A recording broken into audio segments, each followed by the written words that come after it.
naman yung bata. Oh.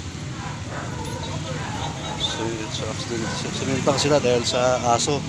Sinasabi ko sa mga aso rito, pinapakawalan lang nila yung mga aso nila. Ayun, may dali bata, oh, kasama pa, oh.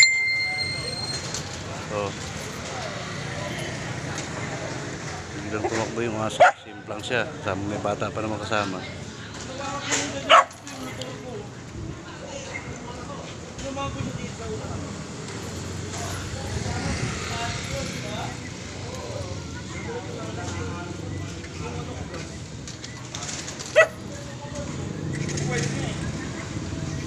Sinasabi ko sa mga aso nyo, pinapakawalan nyo lang. Pero nakaka-accident ng, ng motor eh. Dapat yan, hinuhuri na rito yung mga aso na yan.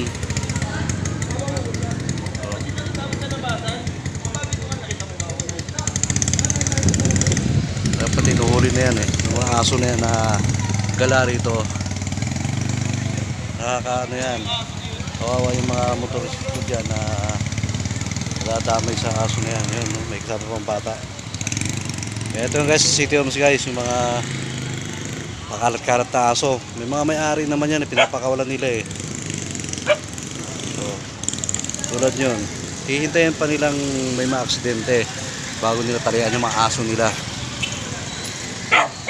Tapat lang ng toda yan, no? Ayan, isa pa, ayan pa isang aso. Yan lang, nandyan lang. Oh, kakalat-kalat marami yan, pero may mga may-ari yan. Ngayon, pag naka-aksidente na ng motor, hindi na nila aaminin kung kaninong aso yan. Oh, yan, aso yan ng kabila, katabi ko. Dito sa looban na to, dyan sa loob, sabi pa ko dyan sa likod, marami ring aso yan. Kaya pakawalan lang nila. Nakakabuisit nga lang dyan, tayo dun sa tapat. Kaya pagka sinasaway mo naman, galit pa. Ay, may-ari ng aso dyan. Magdadala kayo ng dustpan, walis, bago patataihin nyo yung aso nyo sa kapitbahay. Ba't tayo magdala ka pa ng walis saka dustpan?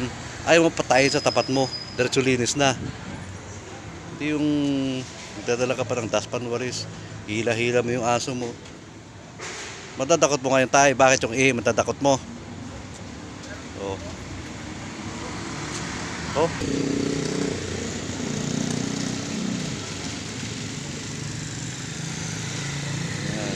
Sana yung hindi na pinuntahan yung may-ari ng aso eh. Malas na yung kamotor eh. Pero taga dito rin yung City Homes. Okay, reklamo ko yan. Matagal ko na sinasabi yan na yung mga aso, hulihin na yung mga pakatkarat na aso. Kaya lang ang problema dyan, pag ikaw ang nag-report na ipapahuli mo yung aso, magbabayad ka pa. Aba, magdadampot na nga lang kayo ng aso. Magbabayad pa ako. Hindi na. Hayaan nyo na dyan. Isa pa lang yan. Dagdagan nyo pa.